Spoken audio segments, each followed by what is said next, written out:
আউশ ধান করলাম, কিন্তু বাবুই পাখির জন্য একদমই সুবিধা করতে পারতেছে না। অনেক ধান খেয়ে ফেলতেছে, অনেক পাখি। এ দেখেন অতিরিক্ত পাখি, আর দৌড়াইলেও যায় না।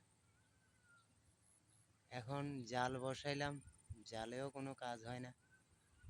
তারপরে এমনি তো সারাদিন আছি ধানের সাথে, তারপরে এখানে আবার নেপিয়ার খ্যার, এই খ্যারের জন্য মানে একদম প্যারা। খ্যারেতে আসি বসে থাকে,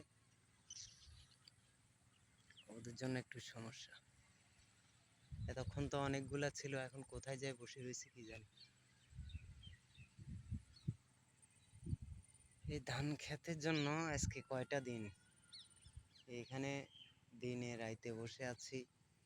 দিনে পাখি পাহারা দিচ্ছি, রাতে ইঁদুর পাহারা দিচ্ছি। এক সমস্যা।